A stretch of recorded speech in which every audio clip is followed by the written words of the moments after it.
पाहत आहोत जनकार्य न्यूज, जनतेच्या न्याय हक्कासाठी लढणारं एकमेव news channel Janakarya news.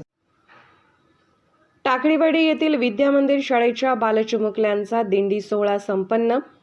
Takaliwadi येथील विद्यामंदिर शाळेच्या बालचिमुकल्या व शिक्षक वृंद आणि पालक वर्गांनी मिळून आषाढी एकादशी निमित्त विविध भागात विठ्ठल रुक्मिणी अहिल्याबाई होळकर पालखी पताका टाळकरी विनाकरी टाळ मृदुंग वाजवीत विठ्ठल रुक्मिणीच्या गजरात व अनेक विविध रंगीबेरंगी पोशाखात दिंडी काढण्यात आली।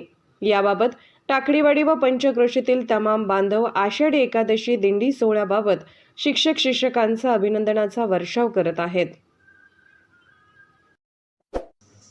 जनकार्य न्यूजला लाईक करा, शेअर करा आणि सबस्क्राईब करा।